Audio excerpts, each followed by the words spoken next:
नमस्कार, मैं हूं सुयश राजपूत और आप सभी का स्वागत है उड़ान आईएएस एकेडमी के ई लर्निंग प्लेटफॉर्म पर।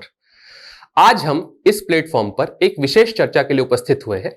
आज छत्तीसगढ़ शासन द्वारा जारी 2022-23 के बजट पर हम चर्चा करने वाले हैं और इस वीडियो के अंत में हम कुछ महत्वपूर्ण बिंदुओं पर चर्चा करेंगे और बिंदुओं के साथ साथ उस पर आधारित कुछ प्रश्नों पर भी चर्चा करेंगे और आने वाले एग्जाम में क्या वो प्रश्न बन सकते हैं और उसके उत्तर क्या होंगे इस पर भी हम चर्चा करेंगे। तो आइए प्रारंभ करते हैं इस वीडियो को और देखते हैं छत्तीसगढ़ शासन द्वारा जारी बजट 2022-23।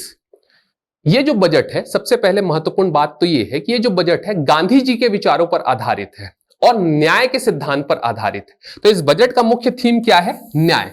इस बजट को मुख्यमंत्री जी ने न्याय के बजट के तौर पे घोषित किया है तथा उन्होंने कहा कि आजादी के 75वें सालगिरह के अवसर पर गांधी जी के सपनों को पूरा करने की दिशा में कदम उठाते हुए यह बजट प्रस्तुत किया जा रहा है। जैसा कि आप सभी देखते आ रहे हैं, विगत 3 वर्षों के शासनकाल में सारी की सारी योजनाएं गांधी जी के विचारों पर आधारित है। चाहे वो गोधन न्याय योजना हो, चाहे वो राजीव गांधी किसान न्याय योजना हो, सारे के सारे मुख्य तौर पर अंत्योदय के लक्ष्य को प्राप्त करने के लिए जारी किए गए योजनाएं हैं, जो कि गांधी जी का प्रमुख लक्ष्य था। गांधी जी चाहते थे कि समाज का जो अंतिम तबके का व्यक्ति है, उस अंतिम तबके के व्यक्ति तक पहुंच सुनिश्चित की जाए। किसकी? विकास की। तो उसी क्रम में आगे बढ़ते हुए यह बजट प्रस्तुत किया गया। यह बजट कब प्रस्तुत किया गया? तो यह बजट 9 मार्च 2022 को प्रस्तुत किया गया, जो कि छत्तीसगढ़ राज्य का 22वां बजट तथा भूपेश बघेल जी का एज अ मुख्यमंत्री चौथा बजट था। भूपेश बघेल जी जो कि छत्तीसगढ़ राज्य के मुख्यमंत्री एज वेल एज वित्त मंत्री भी है, अर्थात मुख्यमंत्री के साथ साथ वित्त मंत्री का कार्यभार कौन संभाल रहे हैं? भूपेश बघेल जी, जिनके द्वारा उनकी सरकार का चौथा बजट प्रस्तुत किया गया, जो कि छत्तीसगढ़ राज्य का कौन से क्रम का बजट था? तो 22वें क्रम का बजट था। तो यह प्रश्न बहुत महत्वपूर्ण है कि भूपेश बघेल शासन का यह कौन सा बजट था? तो यह चौथा बजट था और छत्तीसगढ़ शासन का कौन सा बजट था? तो 22वां बजट था। मुख्य तौर पर इसे किसकी संज्ञा दी गई? तो न्याय के बजट की संज्ञा दी गई। आइए देखते हैं इस बजट के कुछ महत्वपूर्ण बिंदु। सबसे पहले चर्चा जो इस बजट पे हुई वो क्या थी? तो इस बजट पे को पेश करने का तरीका इस बार बहुत ज्यादा महत्वपूर्ण था। देश में पहली बार ऐसा हुआ जब किसी मुख्यमंत्री या किसी वित्त मंत्री के द्वारा चमड़े के सूटकेस पर या जूट के सूटकेस पर बजट न लाकर के गोबर के सूटकेस पर बजट लाया गया। यह क्या दर्शाता है? तो यह सबसे पहले तो आत्मनिर्भरता दर्शाता है। आत्मनिर्भर भारत की जो संज्ञा है या आत्मनिर्भर भारत की जो अवधारणा है उसको आगे बढ़ाने का काम कौन कर रहे हैं? तो ये गोबर का ब्रीफकेस कर रहा है। इसके अलावा यह क्या दर्शाता है? तो पर्यावरण संरक्षण को दर्शाता है कि किस प्रकार हम पर्यावरण के से प्रदत्त चीजों का उपयोग करते हुए क्या कर सकते हैं? तो बजट को प्रस्तुत कर सकते हैं और पर्यावरण का संरक्षण भी कर सकते हैं। इसके अतिरिक्त क्या बताता है? तो यह छत्तीसगढ़ राज्य की अर्थव्यवस्था को सुदृढ़ करने वाले गोबर को मुख्य तौर पे देखा गया कि गोधन न्याय योजना सरकार की महत्वाकांक्षी योजना है, तो उस महत्वाकांक्षी योजना को दर्शाने के लिए पर्टिकुलर इस किसका प्रयोग किया गया? तो इस गोबर के ब्रीफकेस का प्रयोग किया गया। इसकी खास बातों को देखा जाए तो पहली बार देश के किसी राज्य में चमड़े या जूट के ब्रीफकेस के स्थान पर गोबर के ब्रीफकेस का उपयोग किया गया। अब इसकी खासियत क्या थी? तो जैसा कि आप देख सकते हैं यहां पर गोमय वस्ते लक्ष्मी जो कि एक संस्कृत वाक्य है उसका उपयोग किया गया, जिसका अर्थ क्या है? तो जिसका अर्थ है गोबर में लक्ष्मी का वास होता है। अर्थात यहां पर प्रकृति से हमारे संबंध को जोड़ने का प्रयास किया गया है कि भाई हमारा जो गोबर है, गाय जिसको हम माता मानते हैं, उसमें लक्ष्मी का वास होता है। तो उसी लक्ष्मी का प्रयोग कर इस बार हमने अपने बजट में किया है और बजट को ले जाने के लिए किया है। तो मुख्य तौर पे देखा जाए तो नोमिन पाल जी के नेतृत्व में एक पहल महिला स्व सहायता समूह के द्वारा, जो कि गोकुल धाम गौठान रायपुर की एक संस्था है, के द्वारा क्या किया गया? मुख्य स्ट्रक्चर का तैयार किया गया। मुख्य तौर पे देखा जाए तो यह गोबर के चूरे, चूने के चूरे और मैदा, लकड़ी आदि का प्रयोग करके इसका निर्माण कार्य किया गया।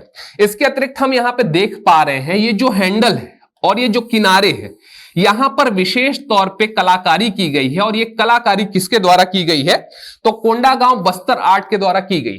जैसा कि आप जानते हैं कोंडागांव को शिल्प ग्राम कहा जाता है, तो उस शिल्प ग्राम के लोगों के द्वारा क्या किया गया? इस मुख्य तौर पे जो ब्रीफकेस बनाया गया बजट ले जाने के लिए, उसमें नक्काशी का कार्य किया गया, जो कि मुख्य तौर पर आप हैंडल और उसके किनारों पर देख सकते हैं। आइए बढ़ते हैं अगले स्लाइड की दिशा में और देखते हैं कि इस बजट की प्रमुख बातें क्या क्या है। तो सबसे पहली बात तो यह है कि इस बजट की जो शुरुआत हुई, जो कि मुख्यमंत्री जी के द्वारा जब बजट पढ़ने की शुरुआत हुई तो उसकी शुरुआत यजुर्वेद की पंक्तियों के द्वारा किया गया। यजुर्वेद की एक पंक्ति है जिसमें कहा गया, ओम विश्वानी देव सविता दुरातानी पराशुभ यत भद्रम तत् न आशुभ। जिसका अर्थ क्या है? तो जिसका अर्थ है, हे सब सुखों के दाता, ज्ञान के प्रकाशक, सकल जगत की उत्पत्ति करता, आप हमारे समस्त दुर्गुणों दुखों को दूर कर दीजिए और जो कल्याण कारक गुण कर्म स्वभाव सुख और पदार्थ है उसको हमें भली भांति प्राप्त कराइए।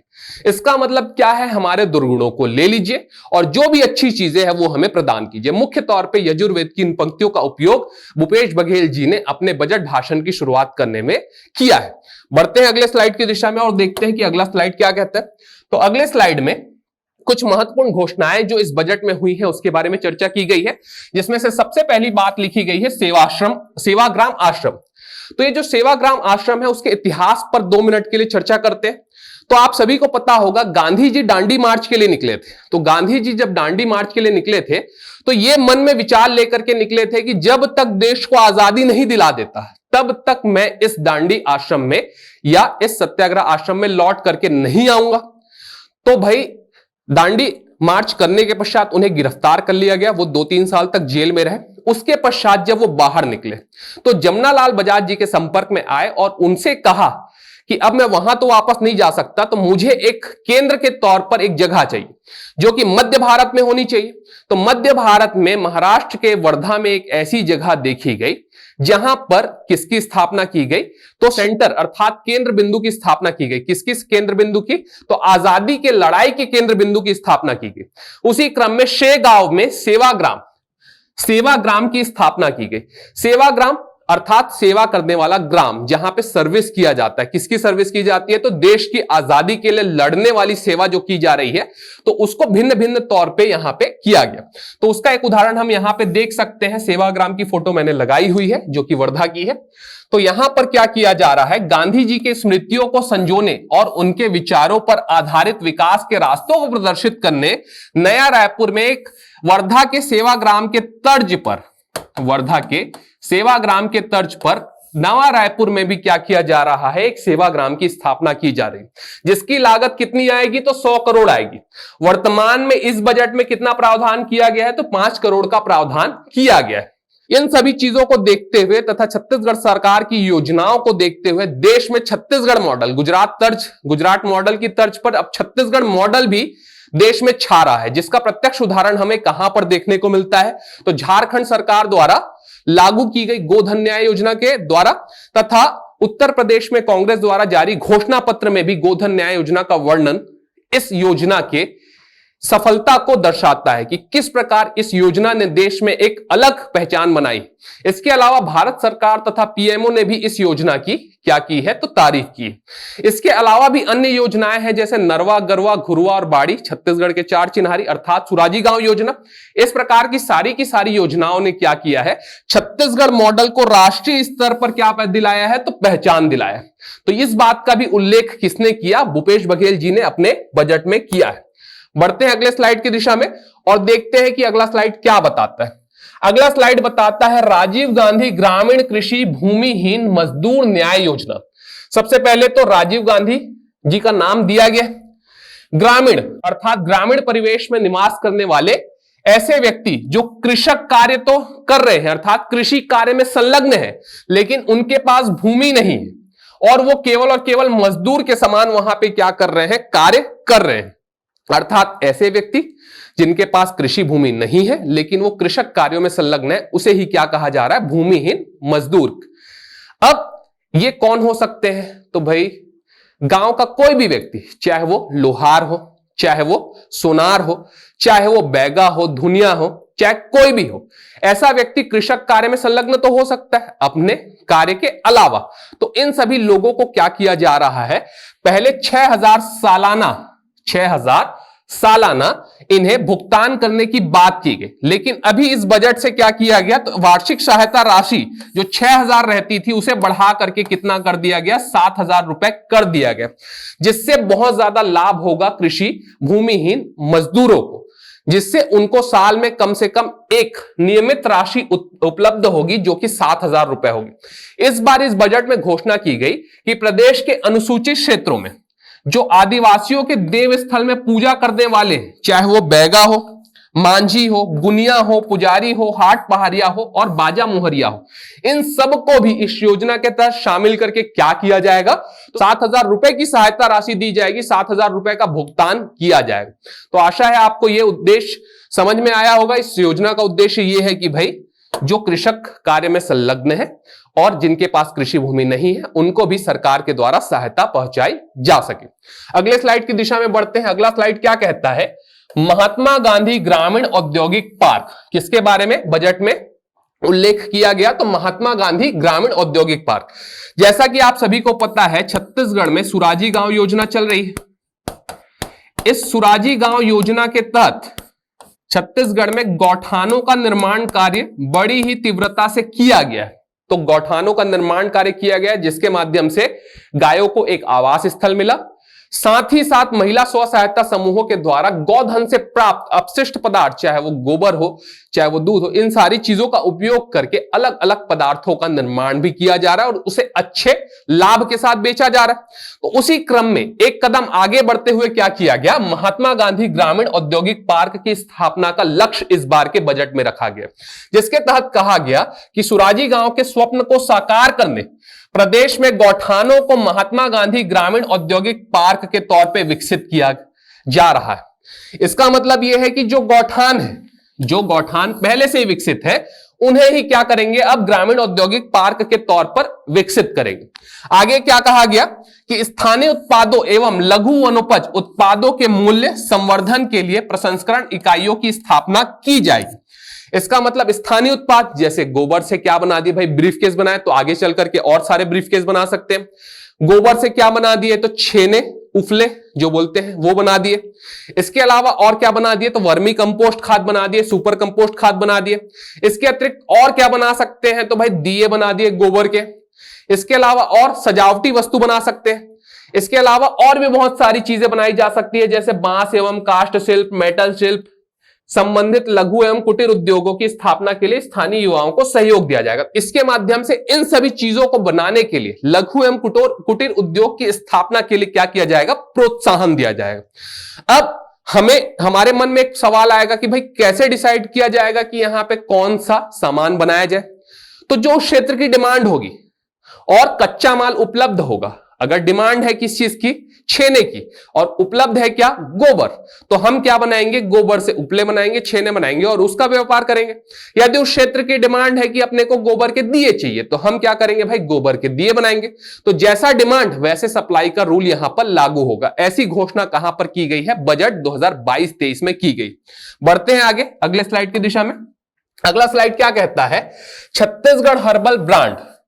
तो छत्तीसगढ़ हर्बल ब्रांड क्या है, छत्तीसगढ़ हर्बल ब्रांड एक ऐसा ब्रांड है जिसके माध्यम से राज्य के लघु वनोपज जो कलेक्ट किए जाते हैं उसे प्रोसेस करके बेचा जाता है, उसकी मार्केटिंग की जाती है। तो जिस प्रकार अलग अलग प्रकार के ब्रांड है, जैसे इमामी एक ब्रांड है, जैसे पतंजलि एक ब्रांड है, जैसे और भी बहुत सारे ब्रांड है, यूनिलीवर एक ब्रांड है, वैसा ही एक ब्रांड हमने भी तैयार किया, छत्तीसगढ़ सरकार ने तैयार किया, जिसे हम किस नाम से जान रहे हैं, तो छत्तीसगढ़ हर्बल ब्रांड के नाम से जान रहे हैं। इसके तहत क्या होगा, तो छत्तीसगढ़ लघु वनोपज संघ द्वारा विपणन किया जाएगा। किसके द्वारा विपणन किया जाएगा, तो छत्तीसगढ़ लघु वनोपज संघ द्वारा विपणन किया जाएगा। किस चीज का, तो लघु वनोपजों एवं वनौषधियों के संग्रहण, प्रसंस्करण और विपणन के जरिए रोजगार और आय के साधन उपलब्ध कराने में सफलता मिल रही।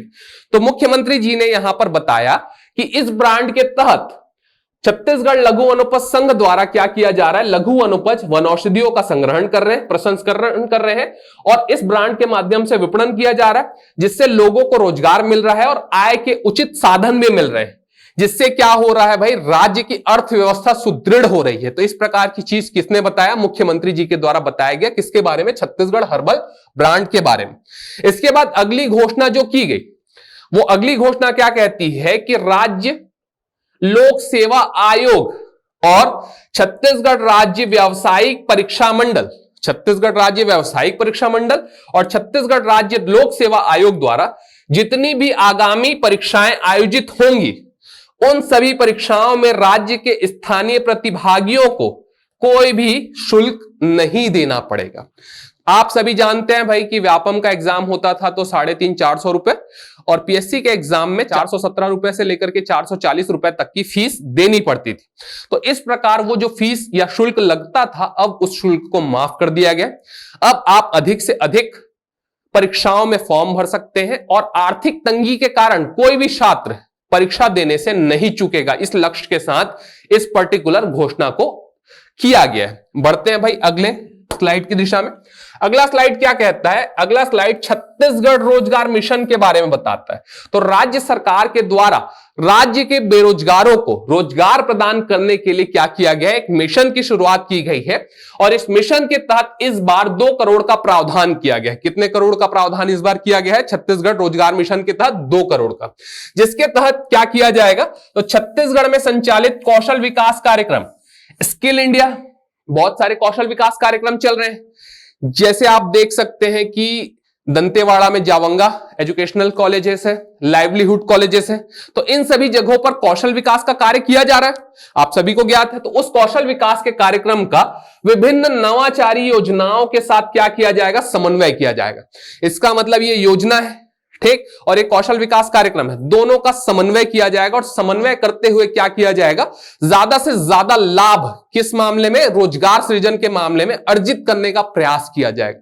तो हम देखते हैं अगला पॉइंट, जो कि इस छत्तीसगढ़ रोजगार मिशन के तहत जारी किया गया, घोषित किया गया है। अगला पॉइंट यह है कि राज्य स्थित विशिष्ट शिक्षण संस्थाओं, छत्तीसगढ़ राज्य में IIIT है, छत्तीसगढ़ राज्य में IIT है, छत्तीसगढ़ राज्य में IIM है, छत्तीसगढ़ राज्य में NIT है, छत्तीसगढ़ राज्य में एम्स है, छत्तीसगढ़ राज्य में गुरु घासीदास केंद्रीय विश्वविद्यालय तथा अन्य बहुत सारे विश्वविद्यालय हैं और बहुत सारे शैक्षणिक संस्थान हैं जो कि विशिष्ट शिक्षण संस्थानों की श्रेणी में आते हैं।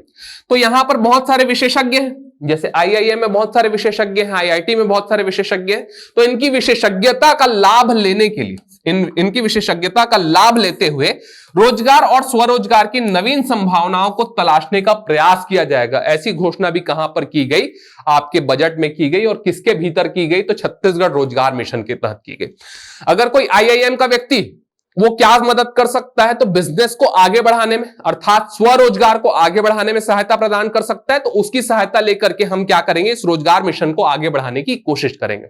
बढ़ते अगले स्लाइड की दिशा में और देखते हैं कि अगला स्लाइड क्या कहता है। तो अगले स्लाइड में छत्तीसगढ़ राज्य की आर्थिक विकास दर के बारे में चर्चा की गई। तो बजट में अगला जो प्रावधान क्या बताया गया? छत्तीसगढ़ राज्य के विकास दर के बारे में बताया गया। तो आइए देखते हैं। सबसे पहले बताया गया छत्तीसगढ़ राज्य का कृषि विकास दर कितना है।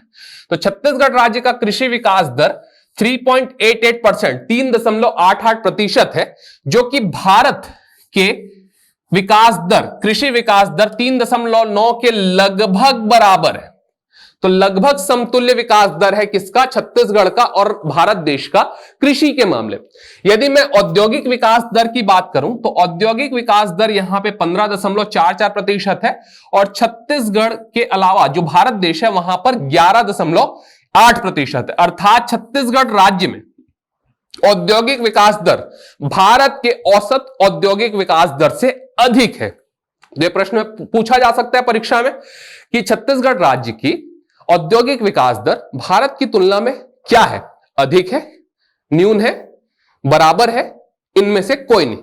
बढ़ते हैं अगले सेवा विकास दर के क्षेत्र में। तो सेवा विकास दर देखा जाए तो छत्तीसगढ़ राज्य का सेवा विकास दर 8.54% है, जो कि भारत के सेवा विकास दर 8.2% के लगभग समतुल्य है।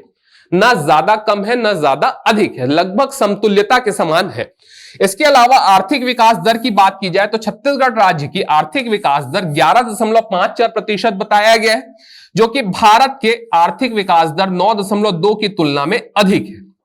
ठीक, यदि मैं प्रति व्यक्ति आय की बात करूं प्रचलित भाव पर, तो छत्तीसगढ़ राज्य के प्रति व्यक्ति आय इस बार कितना है? तो 1,18,401 है, जो कि भारत देश के 1,50,326 की तुलना में कम है।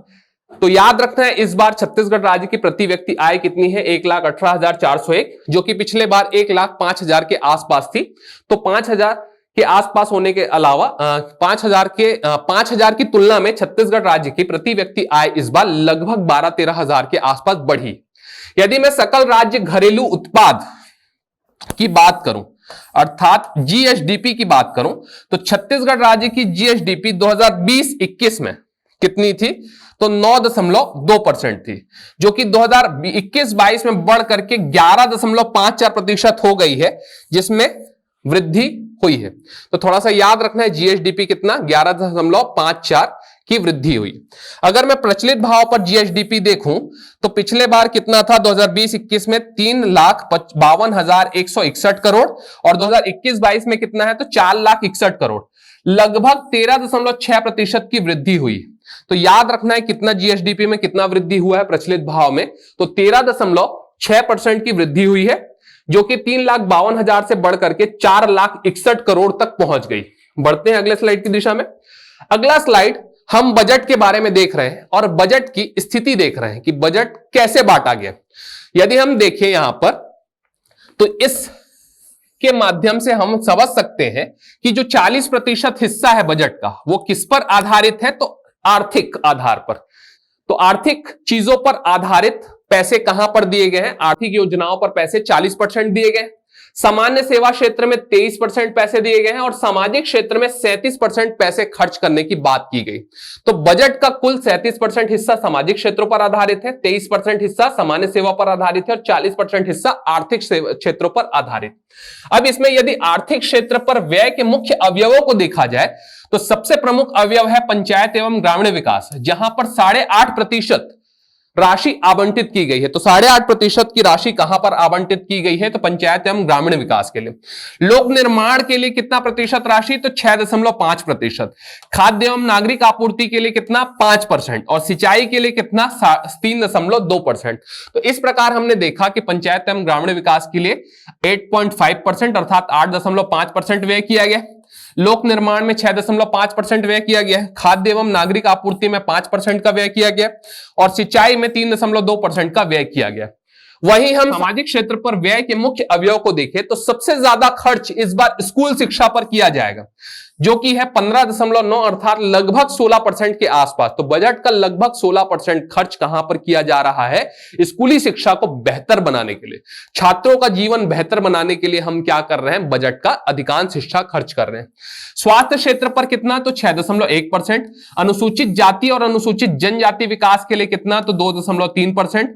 और महिला एवं बाल विकास के लिए कितना? तो 2.2%, 2.2% व्यय हम कर रहे हैं। इसके बाद हमने देखा कि अनुसूचित जनजाति उप योजना मद में कितना पैसा रखा गया? तो 33% का प्रावधान रखा गया। वहीं अनुसूचित जाति उप योजना मद में कितने परसेंट का प्रावधान रखा गया? तो 12% का प्रावधान रखा गया। मोस्ट आईएमपी ये वाला जो आपका पेज है, ये बहुत ज्यादा आईएमपी है, यहां से निरंतर प्रश्न पूछे जाते हैं। ये पूछा जाता है कि सामाजिक क्षेत्र पर कितना व्यय किया गया? तो 37%। आर्थिक क्षेत्र पर कितना व्यय किया गया? तो 40%। सामान्य क्षेत्र पर 23%।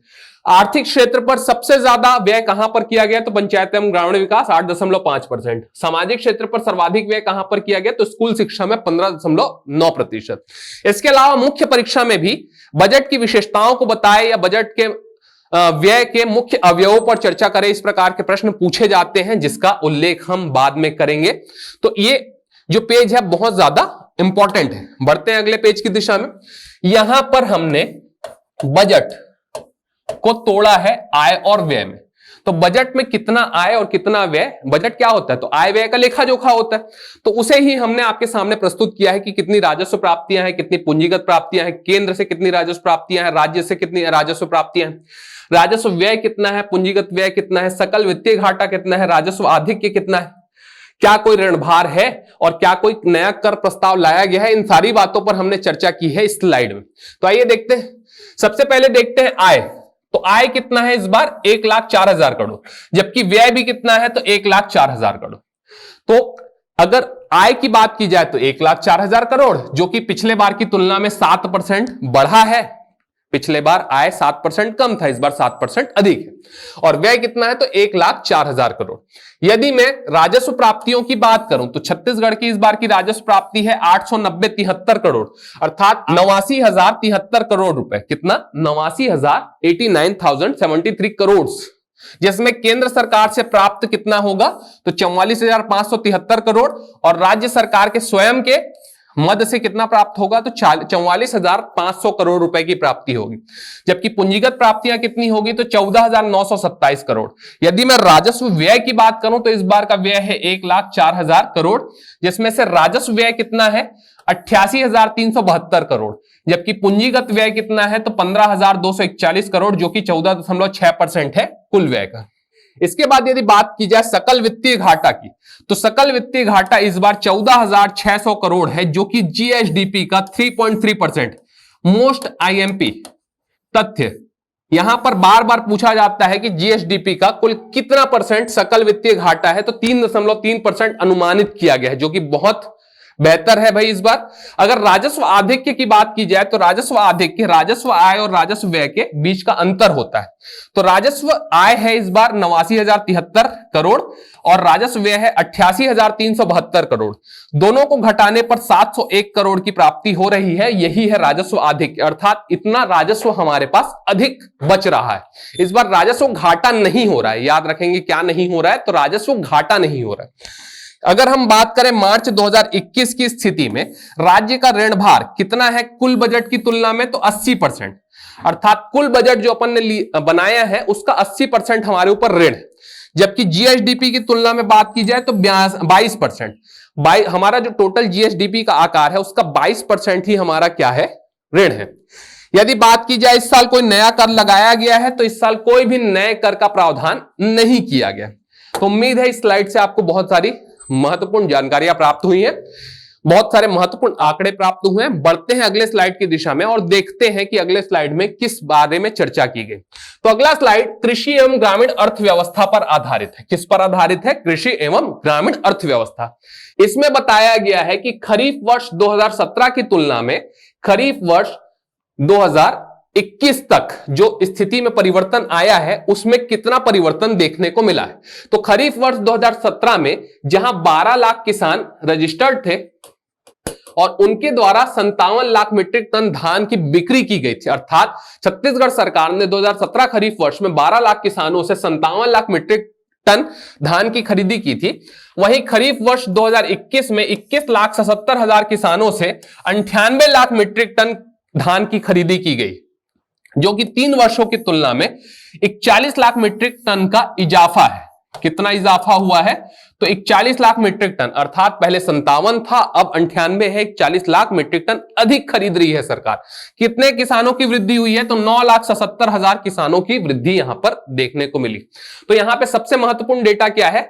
58 लाख मीट्रिक टन। आपसे पूछा जा सकता है कि खरीफ वर्ष 2021 में छत्तीसगढ़ राज्य शासन द्वारा कितने लाख मीट्रिक टन धान की खरीदी की गई? तो आपको बताना है 98 लाख मीट्रिक टन धान की खरीदी की गई। इस आंकड़े का प्रयोग आप मुख्य परीक्षा में भी कर सकते हैं। बढ़ते हैं अगला तथ्य जो है या अगला जो बिंदु है वो राजीव गांधी किसान न्याय योजना के बारे में। यहां पे हम किसान न्याय योजना पर चर्चा नहीं कर रहे हैं, वो आप सभी को पहले से पता है। हम चर्चा कर रहे हैं बजट में इस पे क्या प्रावधान किया गया इस बार। तो इस बार यह प्रावधान किया गया कि धान सहित समस्त खरीफ फसलों, लघु धान फसलों, उद्यानिकी फसलों को बढ़ावा देने के लिए प्रति एकड़ अधिकतम 10,000 की आदान सहायता देने की व्यवस्था की गई है। तो किसकी व्यवस्था की गई है? 10,000 की आदान सहायता देने की व्यवस्था की गई है धान सहित समस्त खरीफ फसलों, लघु धान्य फसलों, उद्यानिकी फसलों को बढ़ावा देने के लिए। तो बढ़ते हैं भाई इसके बाद आगे। इसके अतिरिक्त एक और घोषणा की गई, वो संबंधित है गन्ने की खेती से। तो गन्ने का जो समर्थन मूल्य है इस बार बढ़ाया गया है। तो गन्ने का समर्थन मूल्य पहले 271 रुपए प्रति क्विंटल हुआ करता था, उसे बढ़ा करके 355 रुपए प्रति क्विंटल कर दिया गया, जो कि बहुत ज्यादा महत्वपूर्ण आंकड़ा है। तो इस आंकड़े को अपने को ध्यान में रखना है। क्या याद रखना है? अभी गन्ने का समर्थन मूल्य कितना है? तो 355 रुपए प्रति क्विंटल। इस बार का लक्ष्य क्या है? तो इस बार का लक्ष्य है 12 लाख मीट्रिक टन गन्ने की खरीदी की जाएगी, जिसके लिए 112 करोड़ का प्रावधान किया गया। तो हमें लक्ष्य को याद रखना है। क्या लक्ष्य याद रखेंगे? कि 12 लाख मीट्रिक टन गन्ने की खरीदी का लक्ष्य इस बार रखा गया। तो आप उम्मीद करता हूं कि आप इस तथ्य को याद रखेंगे। बढ़ते हैं अगले स्लाइड की दिशा में। अगला स्लाइड किस बारे में बताता है? तो अगला स्लाइड चिराग योजना के संबंध में किए गए प्रावधान के बारे में बताता है। चिराग योजना 24 नवंबर बुधवार के दिन शुभारंभ की गई थी। Chhattisgarh inclusive rural accelerated agriculture growth योजना चिराग, जिसके तहत इसका उद्देश्य क्या है? तो इसका उद्देश्य है पोषण सुरक्षा, कृषि उत्पाद का मूल्य संवर्धन एवं कृषकों की आर्थिक स्थिति में सुधार हेतु। मुख्य तौर पे देखा जाए तो इसे छत्तीसगढ़ के 14 जिलों में लागू किया गया, जिसमें से सबसे नीचा संभाग मतलब बस्तर संभाग जिसमें 7 जिले, सबसे ऊपरी संभाग मतलब सरगुजा संभाग जिसमें 5 जिले, 7 5 12। इसके अतिरिक्त मुंगेली और बलौदाबाजार, कौन सा जिला? मुंगेली एवं बलौदाबाजार जिला भी क्या किया गया है? इसमें शामिल किया गया। तो पिछड़े हुए 14 जिलों के 25 विकास खंडों में यह योजना संचालित की जा रही है, जिसका उपयोग उद्देश्य क्या है? तो पोषण सुरक्षा है, कृषि उत्पाद का मूल्य संवर्धन है और क्या है? तो कृषकों की आर्थिक स्थिति में सुधार करना है। तो मुख्य तौर पे यहां पे पीएससी मेंस में मुख्य परीक्षा में 4 अंक का प्रश्न बन सकता है। चिराग योजना के उद्देश्य बताइए। 2 अंक में भी बन सकता है। तो 2 अंक में आपसे प्रश्न पूछा जा सकता है कि चिराग योजना के मुख्य उद्देश्य क्या है? तो आपको लिखना है पोषण सुरक्षा, कृषि उत्पाद का मूल्य संवर्धन और कृषकों की आर्थिक स्थिति में सुधार है। बढ़ते हैं अगले स्लाइड की दिशा में। अगले स्लाइड में क्या बताया गया है? तो अगले स्लाइड में फाइटोसैनिटरी प्रयोगशाला के बारे में बताया गया है। किस बारे में बताया गया है? तो फाइटोसैनिटरी प्रयोगशाला। फाइटोसैनिटरी प्रयोगशाला क्या है? तो खाद्य पदार्थों में कीटनाशक अवशेषों की जांच हेतु एक प्रयोगशाला की स्थापना की जा रही है। तो खाद्य पदार्थ हम उपयोग करते हैं, उसमें बहुत सारे रासायनिक खादों का उपयोग होता है, कीटनाशकों का प्रयोग होता है, उगाने का जो प्रोसेस होता है वहां पे बहुत सारे रासायनिक पदार्थों का उपयोग होता है। तो उसके उपयोग के पहले हम क्या करेंगे? यहाँ पे फाइटोसैनिटरी प्रयोगशाला में उसे लेकर के जाएंगे और वहां पे कीटनाशक अवशेषों की जांच होगी, जिससे क्या मिल सके? तो इससे हम कृषि उत्पादों के निर्यात को बढ़ावा दे सकते हैं। कैसे? क्योंकि बाहर कंट्री जो दूसरे देश है वो एक गुणवत्तापूर्ण पदार्थ चाहते हैं। उस गुणवत्तापूर्ण पदार्थ को हमें प्रदान करना है, तो उसके लिए हमें क्या करना पड़ेगा? प्रयोगशाला में उसकी टेस्टिंग करनी पड़ेगी और टेस्टिंग करके हम क्या कर सकते हैं? उसके गुणवत्ता को और ज्यादा बढ़ा सकते हैं, उसकी गुणवत्ता को लोगों को बता सकते हैं कि भाई ये गुणवत्तापूर्ण है। कैसा है? तो बहुत ज्यादा गुणवत्ता युक्त है। उस गुणवत्ता युक्त प्रोडक्ट को हम कहां भेजेंगे? निर्यात करेंगे और विदेशों को निर्यात कर सकते हैं। अगर बात की जाए तो इससे क्या होगा? तो कृषकों का आर्थिक लाभ होगा। तो कृषकों का आर्थिक लाभ कैसा होगा? तो भाई यदि हम किसी चीज का निर्यात कर रहे हैं तो निर्यात करने से कृषकों को लाभ तो होगा, उनका प्रोडक्ट जो मार्केट है, उनका प्रोडक्ट मार्केट वो बढ़ जाएगा। अभी तक वो केवल अपने आसपास के 4-5 गांव बेच पा रहे थे या ज्यादा से ज्यादा रायपुर शहर तक बेच पा रहे थे या राजनांदगांव शहर तक बेच पा रहे थे। अब उनकी पहुंच कहां तक हो जाएगी? तो कैलिफोर्निया तक हो जाएगी, जापान तक हो जाएगी, नेपाल तक हो जाएगी, भूटान तक हो जाएगी और अन्य देशों तक हो जाएगी, जिससे उनको क्या मिलेगा? तो आर्थिक लाभ मिलेगा और उनके उत्पादों को निर्यात की संभावना भी बढ़ेगी। आगे बढ़ते हैं अगले तथ्य की ओर। अगला घोषणा किया गया integrated pack house. Integrated pack house सबसे पहले तो समझ लेते हैं कहां स्थापित किया जाएगा? तो दुर्ग जिले में स्थापित किया जाएगा। इंटीग्रेटेड पैक हाउस क्या है? तो इंटीग्रेटेड पैक हाउस अंतरराष्ट्रीय अत्याधुनिक गामा विकिरण तकनीक का उपयोग इसमें किया जाएगा। किसका उपयोग किया जाएगा? अत्याधुनिक गामा विकिरण तकनीक, जिससे उत्पादों के प्रोसेसिंग, ग्रेडिंग आदि का कार्य आधुनिक मशीनों के द्वारा हो।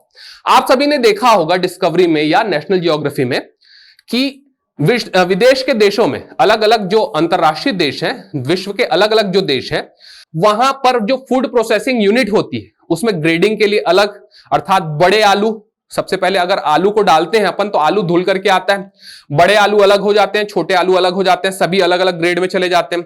जिस आलू में क्या रहता है, खराबी रहती है, उसको अलग कर लिया जाता है, जो आलू अच्छे ग्रेड का रहता है उसको अलग कर लिया जाता है। उसके बाद उसकी पैकिंग भी अलग अलग प्रकार से होती है। यदि अच्छा आलू है तो उसकी अच्छी पैकिंग करके उसका दाम ज्यादा लगाया जाता है, जबकि खराब आलू है तो उसकी खराब पैकिंग या चिप्स बना करके उसको बेच दिया जाता है। तो इस प्रकार अलग अलग व्यवस्था से क्या किया जाएगा? तो सामानों की पैकिंग की जाएगी, इसीलिए इसका नाम क्या रखा गया, इंटीग्रेटेड पैक हाउस, जहां पे प्रोसेसिंग होगा, ग्रेडिंग होगा और पैकेजिंग होगा, जिसके माध्यम से, तो आधुनिक मशीनों के माध्यम से, जिसके माध्यम से क्या होगा, तो कृषि एवं उद्यानिकी उत्पादों के सुरक्षित भंडारण की क्षमता में वृद्धि होगी। अब कैसे भाई, अभी हम देखते हैं छत्तीसगढ़ की टमाटर राजधानी लुड़ेग है, आप सभी को पता है जसपुर जिले में लुड़ेग छत्तीसगढ़ की टमाटर राजधानी है। तो वहां पे अत्यधिक मात्रा में क्या होता है भाई, तो अत्यधिक मात्रा में टमाटर का उत्पादन होता है, लेकिन सर्दी के दिनों में 2 रुपए किलो टमाटर हो जाता है। तो 2 रुपए किलो टमाटर होने के कारण लोग क्या करते हैं, बेचना पसंद नहीं करते हैं और उसे सड़कों में फेंक देते हैं। जबकि यदि एक प्रॉपर प्रोसेसिंग यूनिट हो, प्रॉपर पैकेजिंग यूनिट हो, प्रॉपर ग्रेडिंग यूनिट हो, तो उसे हम क्या कर सकते हैं, बचा करके रख सकते हैं और बचा करके कोल्ड स्टोरेज में रख करके आगे चल करके उसे अच्छे दामों पर बेच सकते हैं। तो उसी के लिए यहां पर क्या किया जा रहा है, इंटीग्रेटेड पैक हाउस की स्थापना की जा रही है, जिससे किसमें वृद्धि हो सके, तो कृषि एवं उद्यानिकी उत्पादों के सुरक्षित भंडारण की क्षमता में वृद्धि हो सके। बढ़ते हैं अगले स्लाइड की दिशा में। अगले स्लाइड में बहुत सारे योजनाओं का, घोषणाओं का वर्णन हुआ है, उल्लेख हुआ है। सबसे पहले चर्चा करते हैं गोधन न्याय योजना। इस वीडियो के प्रारंभ से लेकर के अभी तक लगभग 10 बार हम गोधन न्याय योजना की चर्चा कर चुके हैं कि कितनी ज्यादा प्रभावशाली योजना है, कितनी ज्यादा महत्वपूर्ण योजना है और सरकार की महत्वाकांक्षी योजना है। उसी महत्वाकांक्षी योजना के बारे में कुछ आंकड़े दिए गए कि सरकार, इस बजट में सरकार के द्वारा, जिसमें कहा गया कि आपको पता ही है गोधन न्याय योजना के तहत 2 रुपए किलो में गोबर खरीदा जा रहा है और लगभग 10 रुपए के आसपास वर्मी कंपोस्ट खाद बना करके बेचा जा रहा है।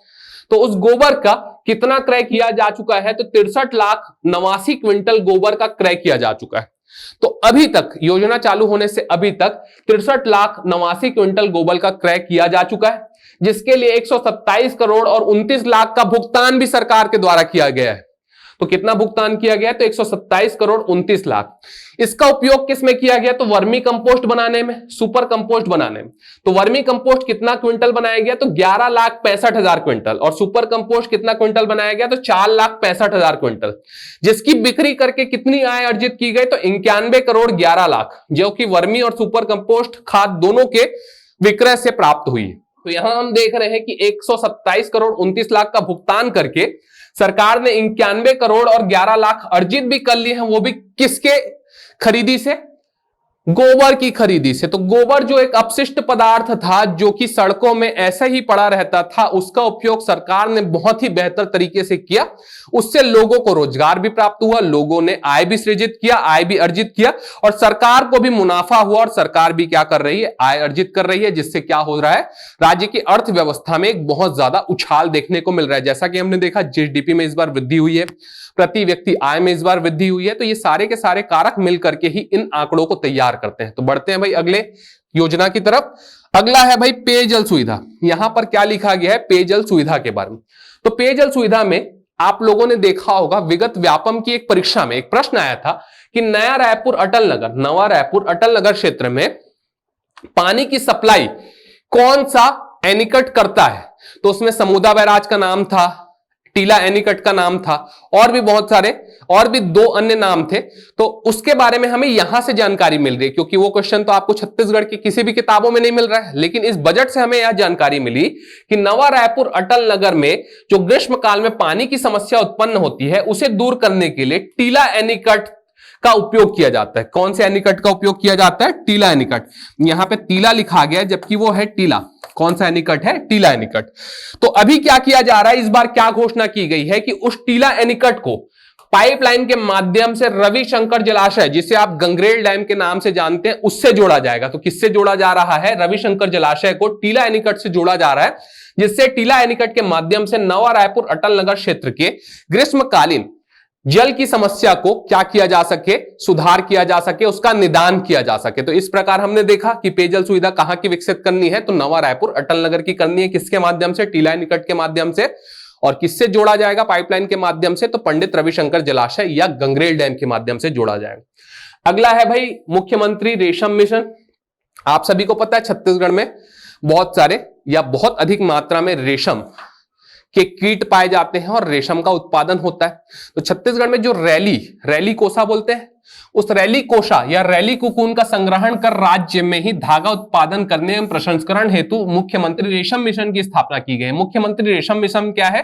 तो रैली ककून का संग्रहण करना है और राज्य में ही धागा उत्पादन और प्रसंस्करण हेतु क्या करना है? प्रयास करना है।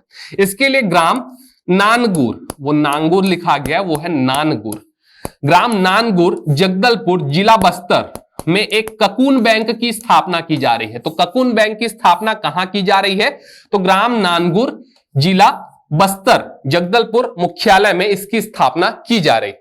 अब यहां से क्या किया जाएगा? तो लोगों को, जो कि लोग महिला स्व सहायता समूह है, उन्हें इस धागा के उत्पादन के लिए क्या वितरित किया जाएगा? तो रैली ककून वितरित किया जाएगा और रैली ककून के को धागा में परिवर्तित करने के लिए, धागा के तौर पर प्रसंस्कृत करने के लिए क्या किया जाएगा? तो जो मशीन आता है वो मशीन भी किसको दिया जाएगा? महिला स्व सहायता समूह। लगभग 200 महिला स्व सहायता समूहों को इस मशीन का और रैली ककून का वितरण किया जा रहा है, जिसके लिए एक बैंक की स्थापना नानगुर जगदलपुर में की गई है, जिसे हम किस नाम से जानेंगे? ककून बैंक के नाम से जानेंगे। बढ़ते हैं अगले तथ्य की दिशा में। अगली घोषणा कहती है सिंचाई सुविधाओं के विकास के बारे में। तो इस सिंचाई सुविधाओं के विकास के लिए इस बार 300 करोड़ रुपए का प्रावधान किया गया और 2,32,000 हेक्टेयर सिंचाई क्षमता का विकास इस बजट सत्र के दौरान किया जाएगा। बजट सत्र के दौरान अर्थात इस बजट वर्ष के दौरान किया जाएगा। तो कितने? 2,32,000 हेक्टेयर का लक्ष्य रखा गया है इस साल कि हम क्या विकसित करेंगे? 2,32,000 हेक्टेयर सिंचाई क्षमता विकसित करेंगे।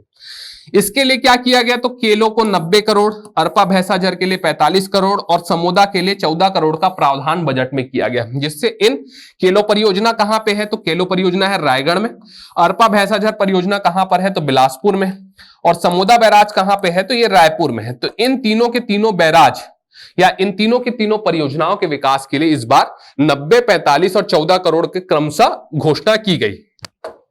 बढ़ते हैं अगले स्लाइड की दिशा में, जिसमें शैक्षणिक सुविधाओं के बारे में चर्चा की गई। तो देखते हैं भाई, ये शैक्षणिक सुविधाओं में सबसे पहला चीज किस पे चर्चा की गई है? तो सबसे पहली चर्चा बजट में स्वामी आत्मानंद उत्कृष्ट अंग्रेजी माध्यम विद्यालय पर की गई। स्वामी आत्मानंद कौन थे? तो स्वामी आत्मानंद जिनके द्वारा छत्तीसगढ़ में मुख्य तौर पे स्वामी विवेकानंद आश्रम रायपुर और स्वामी विवेकानंद आश्रम नारायणपुर की स्थापना की गई, एक ऐसे व्यक्ति थे जिन्होंने 1958 और 1985 में क्रमशः इसकी स्थापना की थी। तो इन महानुभाव के नाम पर छत्तीसगढ़ के उत्कृष्ट अंग्रेजी माध्यम विद्यालयों की स्थापना की गई है, जिसके माध्यम से क्या किया जा सके? तो राज्य के जो बच्चे हैं, राज्य के छोटे छोटे बच्चों को आधुनिक शिक्षा की तरफ और अंग्रेजी भाषा की तरफ मोड़ा जा सके और उन्हें आधुनिक समाज से अवगत करा करके उस समाज में जीने लायक बनाया जा सके। तो इसलिए हमने क्या किया? स्वामी आत्मानंद विद्यालय की स्थापना की, जिसका बहुत अच्छा प्रतिसाद मिला और लोगों ने इस योजना को हाथों हाथ लिया और अपने बच्चों को कहां पर भेजा? तो स्वामी आत्मानंद उत्कृष्ट विद्यालयों में। अभी वर्तमान में कितने विद्यालयों की संख्या है? तो 171 Swami Atmanand English medium school है, जिसमें 1,35,000 विद्यार्थी इनरोल हैं, अर्थात शिक्षा ग्रहण कर रहे हैं। इस योजना के प्रतिसाद को देखते हुए हिंदी माध्यम उत्कृष्ट विद्यालय चालू करने की भी घोषणा इस बजट सत्र में की गई है, जिसके तहत कहा गया है कि 32 स्वामी आत्मानंद विद्यालय प्रस्तावित है। कितने? 32 स्वामी आत्मानंद विद्यालय प्रस्तावित किया गया। तो यहां से एक प्रश्न बन सकता है कि वर्तमान बजट में, बजट 2022-23 में कितने हिंदी माध्यम उत्कृष्ट स्वामी आत्मानंद विद्यालय की गठन का या स्थापना का प्रावधान किया गया? तो 32 स्वामी आत्मानंद विद्यालय हिंदी मीडियम के प्रस्तावित। बढ़ते हैं अगले स्लाइड की दिशा में, जिसमें महिला एवं बाल विकास पर चर्चा की गई। तो महिला एवं बाल विकास पर चर्चा करते हुए सबसे पहले चर्चा किस पे की गई है? कुपोषण के ऊपर। तो जैसा कि आप सभी जानते हैं कि कुपोषण क्या होता है, तो प्रॉपर न्यूट्रिएंट्स का ना मिलना, जिसके कारण विकास अवरुद्ध हो जाना, अर्थात पोषक पदार्थों की कमी से होने वाली एक ऐसी अवस्था जिससे विकास अवरुद्ध होती है, उसे ही कुपोषण के नाम से जाना जाता है। कुपोषण के साथ साथ क्या आती है? तो बहुत सारी बीमारियां आती हैं और उन बीमारियों से क्या होता है? तो बच्चे कमजोर हो जाते हैं, उनका मानसिक शारीरिक विकास अवरुद्ध हो जाता है, जिससे वो समाज के साथ गति से गति मिला करके या कदम से कदम मिला करके चल नहीं पाते हैं। तो छत्तीसगढ़ में कुपोषण की स्थिति बहुत ज्यादा दयनीय थी। राज्य गठन के समय लगभग 45% के आसपास कुपोषण की दर थी। अभी यदि देखा जाए तो कुपोषण में विगत 3 वर्षों में 8.7% की कमी आई है। कितने परसेंट की कमी आई है? 8.7% की। कितने वर्ष में? 3 वर्षों में। और अभी वर्तमान में एक सर्वेक्षण हुआ था जिसे हम राष्ट्रीय परिवार स्वास्थ्य सर्वेक्षण 5 के नाम से जानते हैं।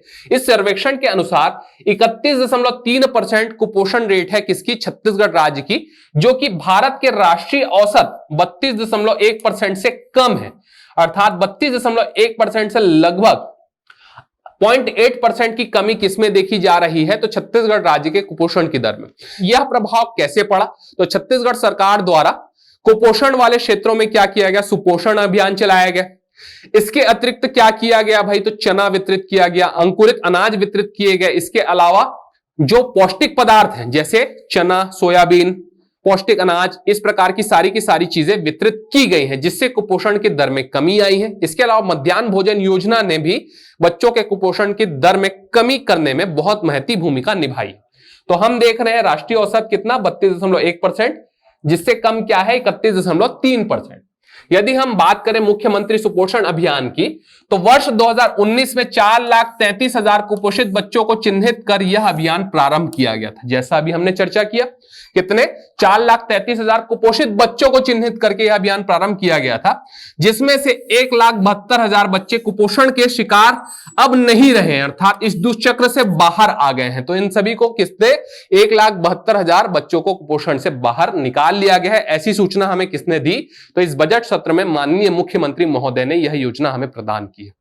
बढ़ते हैं अगले स्लाइड की दिशा में।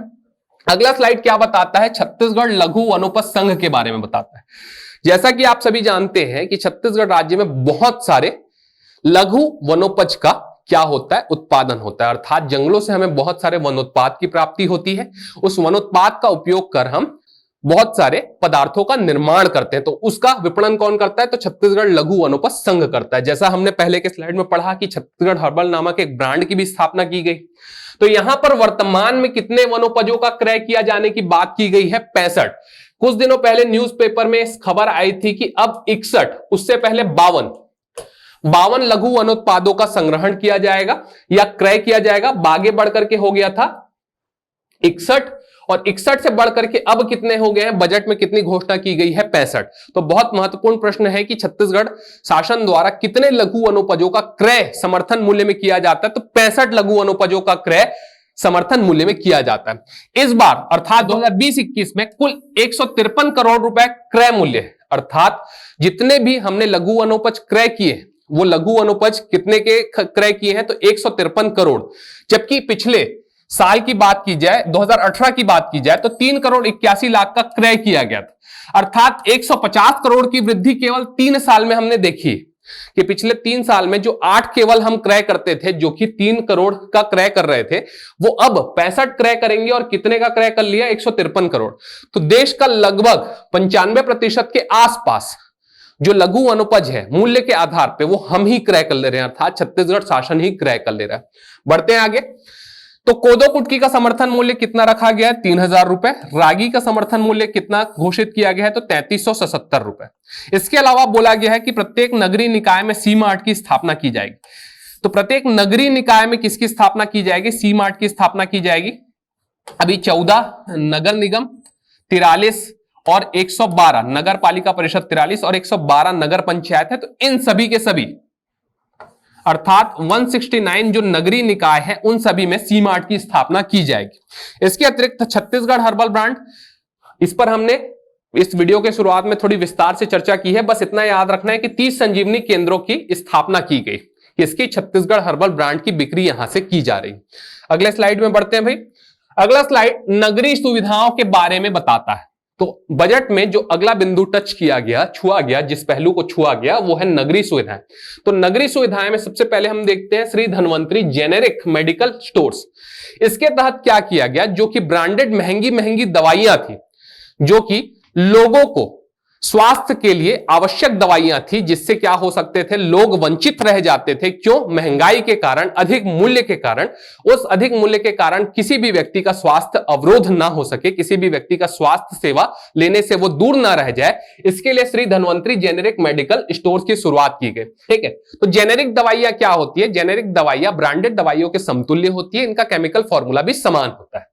अगर बात की जाए जेनेरिक मेडिकल स्टोर्स की, तो छत्तीसगढ़ में 136 जेनेरिक मेडिकल स्टोर्स है, जिनका उद्देश्य नागरिकों को उचित मूल्य पर जेनेरिक दवाइयां एवं सर्जिकल सामान उपलब्ध कराना।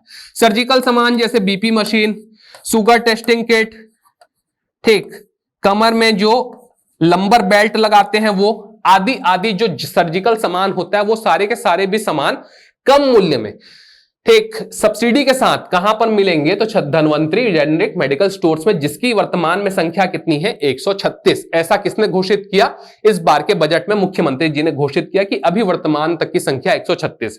इसके बाद देखते हैं मुख्यमंत्री शहरी स्लम योजना।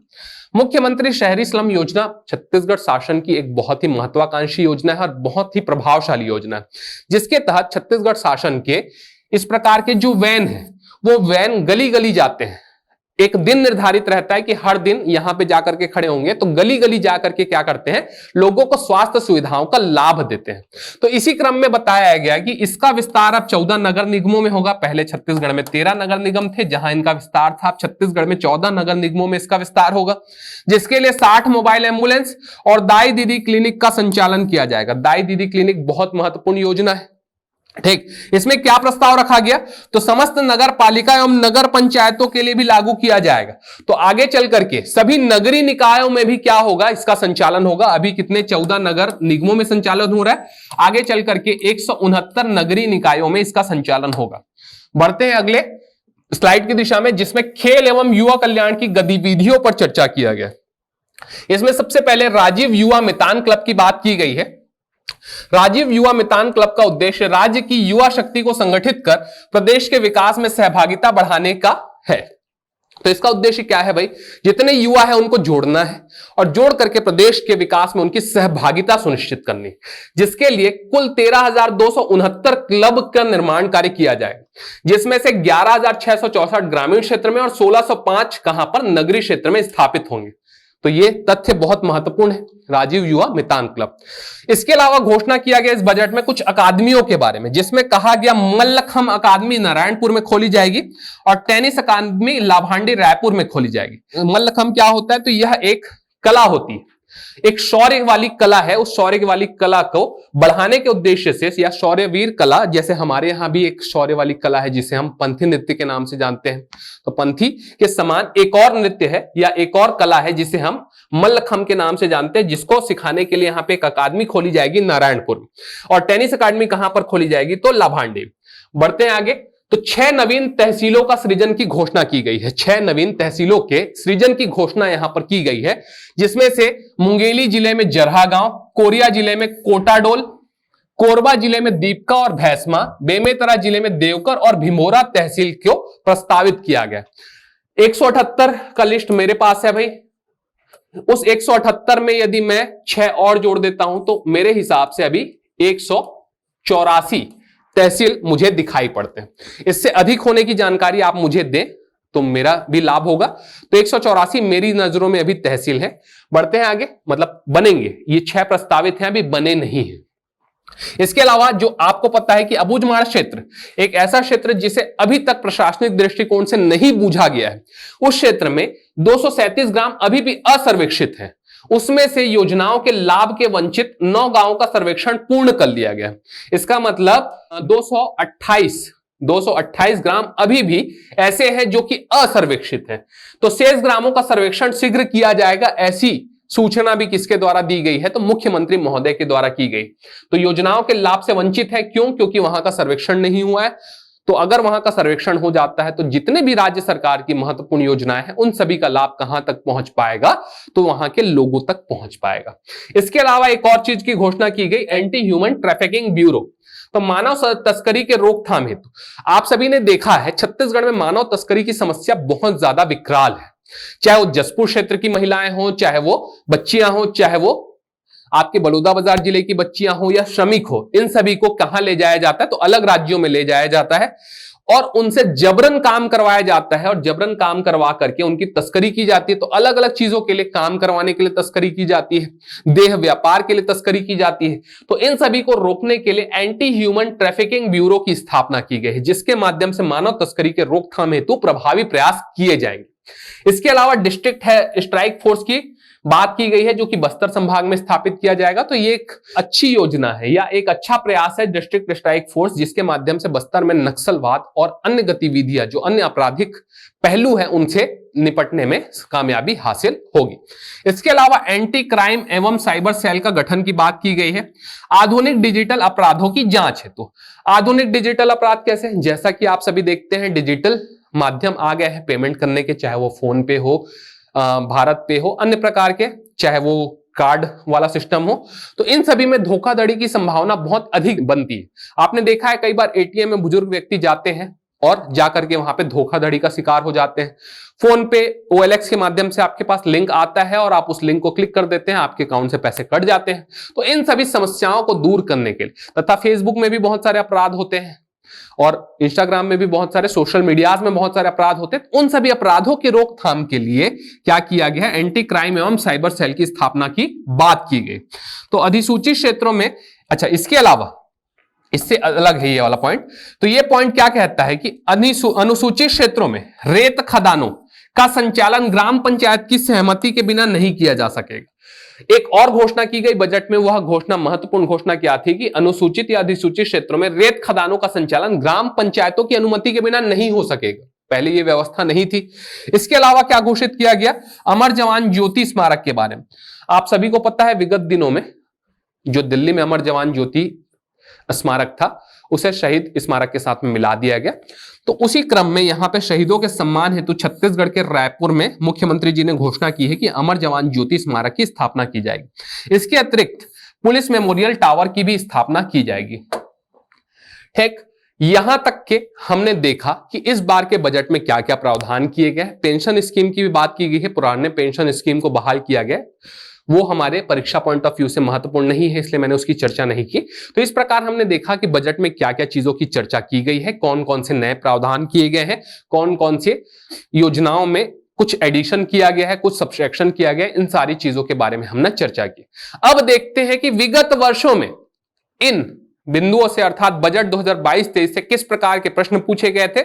उसके बाद हम देखेंगे कि और कौन से संभावित प्रश्न है जो आगामी पटवारी की और भी RI की, इसके अलावा मुख्य परीक्षा और अन्य परीक्षाओं में पूछे जा सकते हैं। तो आइए देखते हैं भाई कि विगत वर्षों में क्या प्रश्न पूछे गए थे। तो विगत वर्ष में एक प्रश्न आया था 2016 के AP असिस्टेंट प्रोफेसर CGPSC के पेपर में कि छत्तीसगढ़ में सकल घरेलू उत्पाद में स्थिर मूल्य पर, कौन से मूल्य पर? स्थिर मूल्य पर वर्ष 2015-16 में आर्थिक वृद्धि दर अनुमानित किया गया था। कितना अनुमानित किया गया था? उस समय के तथ्यों पर आधारित एक प्रश्न है, लेकिन इस प्रकार के प्रश्न पूछे जाते हैं, इसलिए मैंने आपको यहां पर एक उदाहरण के तौर पे प्रश्न बताया। इसके बाद अगला प्रश्न पूछा गया है जो कि CGPSC AP 2016 में ही पूछा गया था कि छत्तीसगढ़ के सकल घरेलू उत्पाद में स्थिर कीमतों पर वर्ष 2015-16 में कृषि एवं संबद्ध क्षेत्रों का योगदान क्या अनुमानित किया गया। तो इस बार में क्या पूछा गया? कृषि एवं संबद्ध क्षेत्रों का अनुमान, योगदान का अनुमान पूछा गया। बढ़ते हैं अगले प्रश्न की दिशा में। छत्तीसगढ़ के वर्ष 2015-16, कौन सा वर्ष? छत्तीसगढ़ के वर्ष 2015-16 के बजट में कौन सी स्थिति नहीं है? तो राजस्व घाटा की स्थिति नहीं थी उस बार, वैसे इस बार भी नहीं है। बढ़ते हैं अगला प्रश्न। वर्ष 2012-13 में छत्तीसगढ़ में स्कूल शिक्षा का बजट निम्नलिखित में से कितना है? इस पर भी हमने चर्चा की है इस बार के बजट में, तो यहां से प्रश्न बनेंगे। बढ़ते हैं आगे। अगला प्रश्न था छत्तीसगढ़ राज्य के आयोजना व्यय में किसे शामिल नहीं किया गया है? ये ARTO 2017 का प्रश्न है, जिसमें राजस्व व्यय, पूंजीगत व्यय, ऋण एवं अग्रिम और ब्याज भुगतान के बारे में पूछा गया था। अगला प्रश्न है वर्ष 2012-13 का वार्षिक बजट छत्तीसगढ़ विधानसभा में किसके द्वारा प्रस्तुत किया गया? तो यह प्रश्न छत्तीसगढ़ पुलिस SI मेंस की परीक्षा 2012 में पूछा गया था। तो उस समय के वित्त मंत्री जी के द्वारा बजट रखा गया रहा होगा। इसके बाद अगला प्रश्न है वर्ष 2012-13 में छत्तीसगढ़ राज्य की कर राजस्व प्राप्तियां क्या थी? इसके ऊपर भी हमने प्रॉपर चर्चा की है कर राजस्व के बारे में। यह CGPSC ABO 2013 के परीक्षा में आया हुआ प्रश्न है। इसके बाद सीजीपीएससी एपी 2016 की परीक्षा में आया हुआ प्रश्न, छत्तीसगढ़ राज्य की प्रति व्यक्ति आय स्थिर कीमतों पर वर्ष 2014-15 के लिए कितनी है, इस पर भी हमने चर्चा की। अगला प्रश्न जो कि सीजीपीएससी साइंटिफिक ऑफिसर 2018 के पेपर में आया हुआ है, और यह प्रश्न है, छत्तीसगढ़ राज्य के वर्ष 2016-17 के बजट में राजकोषीय घाटा राज्य के जीएसडीपी का कितना प्रतिशत अनुमानित किया गया है, तो इस पर भी हमने चर्चा की है। बढ़ते हैं आगे। अगला प्रश्न था, छत्तीसगढ़ बजट 2019-20 के अनुसार राज्य ने अपने कुल बजट का कितना प्रतिशत शिक्षा के लिए आवंटित किया है, तो इस पे भी हमने चर्चा की है। सीएसपीएससीएल 2019 का यह प्रश्न है। अब देखते हैं मुख्य परीक्षा में कौन कौन से प्रश्न आए हुए हैं। तो मुख्य परीक्षा में पूछा गया है कि वर्ष 2020-21 के छत्तीसगढ़ के बजट में जीएसडीपी में लोक ऋण का प्रतिशत कितना है, 2020 का प्रश्न है ये। 2020 का एक और प्रश्न है, छत्तीसगढ़ बजट 2020-21 में व्यय के मुख्य प्रावधानों का वर्णन कीजिए। 2015 का प्रश्न है, छत्तीसगढ़ सरकार के कौन कौन से व्यय बाध्यता के साथ राजस्व व्यय के प्रमुख घटक हैं, तो राजस्व व्यय के प्रमुख घटक के बारे में अपन ने चर्चा की। छत्तीसगढ़ सरकार के पूंजीगत व्यय में आर्थिक सेवाओं के अंतर्गत किन किन सेवाओं को शामिल किया गया है, इस पे भी अपन ने चर्चा की। 2013 का प्रश्न है ये। छत्तीसगढ़ सरकार के वर्ष 2013-14 के बजट में की विशेषता बतलाइए, 2013 का ये प्रश्न है। तो इसके अलावा भी और प्रश्न आए हैं, लेकिन प्रश्न की प्रकृति बताने के लिए मैंने आपके समक्ष ये सारे के सारे प्रश्न रखे हैं। इसके बाद आइए देखते हैं कौन कौन से प्रश्न आगे पूछे जा सकते हैं। तो अभ्यास हेतु कुछ प्रश्न यहां पर दिए गए। तो सबसे पहला प्रश्न ये है कि छत्तीसगढ़ बजट 2022-23 के अनुसार राज्य ने अपने कुल बजट का कितना प्रतिशत शिक्षा के लिए आवंटित किया है। तो हमने शिक्षा के लिए आवंटित वाला सेक्शन देखा हुआ है, जहां पे हम देख पाते हैं कि स्कूल शिक्षा के लिए हमने कितना आवंटित किया है, 15.9%। ठीक है, तो यहां पे 15.9% आएगा। अगला प्रश्न है, छत्तीसगढ़ बजट 2022-23 के अनुसार राज्य ने अपने बजट का कितना प्रतिशत स्वास्थ्य के लिए आवंटित किया है। तो ऑप्शन है 6.1, 7, 4.2 और 2.4। तो आप सभी ने प्रीवियस स्लाइड्स में देखा है कि 6.1% स्वास्थ्य के लिए आवंटित किया गया। बढ़ते हैं अगले प्रश्न की दिशा में। अगला प्रश्न है, छत्तीसगढ़ बजट 2022-23 के अनुसार राज्य ने अपने कुल बजट का कितना प्रतिशत पंचायत एवं ग्रामीण विकास के लिए आवंटित किया है। तो ऑप्शन है 8.5, 7.5, 6.5 और 9.5। तो आप सभी को पता है कि 8.5% यहां पर आवंटित किया गया। अगला प्रश्न है, छत्तीसगढ़ बजट 2022-23 के अनुसार राज्य ने अपने कुल बजट का कितना प्रतिशत अनुसूचित जनजाति उपयोजना मद में आवंटित किया है। तो आप सभी को ज्ञात है कि 33% यहां पर आवंटित किया गया है। अगला प्रश्न देखते हैं। अगला प्रश्न यह है कि छत्तीसगढ़ बजट 2022-23 के अनुसार राज्य ने अपने कुल बजट का कितना प्रतिशत अनुसूचित जाति उपयोजना मद में आवंटित किया है, 12 की 33 की 43 की 23। तो आप सभी को ज्ञात है कि 12% का आवंटन किसमें किया गया है, तो अनुसूचित जाति उपयोजना मद में। अगला प्रश्न है, वर्ष 2022-23 का वार्षिक बजट छत्तीसगढ़ विधानसभा में किसके द्वारा प्रस्तुत किया गया। तो आप सभी को ज्ञात है कि भाई छत्तीसगढ़ के मुख्यमंत्री, छत्तीसगढ़ के वित्त मंत्री कौन है, भूपेश बघेल जी, जिनके द्वारा इस वर्ष का वार्षिक बजट प्रस्तुत किया गया। अगला प्रश्न है, छत्तीसगढ़ राज्य के वर्ष 2022-23 के बजट में सकल वित्तीय घाटा राज्य के जीएसडीपी का कितने प्रतिशत अनुमानित किया गया है। 3.3%, 3.2%, 3.4% की 2.8%। तो आप सभी को ज्ञात है भाई जीएसडीपी का 3.3%। अगला प्रश्न है, छत्तीसगढ़ राज्य की प्रति व्यक्ति आय प्रचलित कीमतों पर वर्ष 2021-22 के लिए कितनी अनुमानित है। 1,18,401, 1,20,202, 1,17,502 या 1,05,778। तो इस वर्ष के लिए 1,18,401 रुपए अनुमान किया गया है। बढ़ते हैं आगे। अगला प्रश्न है, वर्ष 2022-23 में छत्तीसगढ़ राज्य की राजस्व प्राप्तियां कितनी अनुमानित है। तो आप सभी को ज्ञात है कि 89,073 करोड़, 89,073 करोड़ रुपए इस बार राजस्व प्राप्तियां अनुमानित है। वर्ष 2022-23 में छत्तीसगढ़ राज्य की पूंजीगत प्राप्तियां कितनी अनुमानित है। 14,927, 15,241, 16,479 या 17,483। तो आप सभी को ज्ञात है कि 14,927 करोड़ रुपए किसके लिए क्या अनुमान किया गया है, पूंजीगत प्राप्तियों के लिए अनुमान किया गया। अगला प्रश्न है कि वर्ष 2022-23 में छत्तीसगढ़ राज्य की पूंजीगत व्यय कितनी अनुमानित, 15,241 करोड़ की, 14,927 करोड़ की, 16,954 करोड़ या 19,486 करोड़। तो आप सभी को पता है भाई कि 15,241 करोड़ रुपए इस बार पूंजीगत व्यय अनुमान किया गया है। अगला प्रश्न है, वर्ष 2022-23 में छत्तीसगढ़ राज्य की राजस्व व्यय कितनी अनुमानित है। तो आप सभी को ज्ञात है कि 88,372 करोड़ रुपए राजस्व व्यय का अनुमान इस बार लगाया गया है। अगला प्रश्न क्या है, तो छत्तीसगढ़ वर्ष 2022-23 में राजस्व आधिक्य कितना अनुमानित है? छत्तीसगढ़ राज्य में राजस्व आधिक्य कितना अनुमानित है? तो 701 करोड़ रुपए अनुमानित है। अगला प्रश्न, छत्तीसगढ़ राज्य लघु वनोपज संघ द्वारा कितने वनोपजों का क्रय किया जा रहा है? तो आप सभी को ज्ञात है 50 तो नहीं है, 60 भी नहीं है, 52 भी थे, अब 65 के बारे में इस बजट में घोषणा की गई है। तो इस प्रश्न का उत्तर क्या है? 65। अगला प्रश्न क्या है, गन्ने का समर्थन मूल्य प्रति क्विंटल कितना है? तो आप सभी को पता है 271 नहीं है, 285 नहीं है, 395 नहीं है, 355 रुपए इस बार गन्ने का समर्थन मूल्य की घोषणा की गई। अगला प्रश्न है, मल्लखंब अकादमी किस जिले में स्थापित किया जाएगा? तो आपको पता है नारायणपुर, बीजापुर, रायपुर और बिलासपुर में से नारायणपुर जिले में मल्लखंब अकादमी की स्थापना की जाएगी। अगला प्रश्न है चिराग योजना के बारे में। चिराग योजना कितने जिलों में संचालित की जा रही है? तो 12 में नहीं, 7 में भी नहीं, 9 में भी नहीं, 14 जिलों में संचालित की जा रही। अगला प्रश्न है, नवा रायपुर अटल नगर में पेयजल की सुविधा निम्न में से किससे प्रदान की जाती है? समोदा बैराज से नहीं की जाती, निजदा बैराज से नहीं की जाती, रविशंकर जलाशय से भी नहीं की जाती, टीला एनीकट से की जाती। बढ़ते हैं अगले प्रश्न की दिशा में।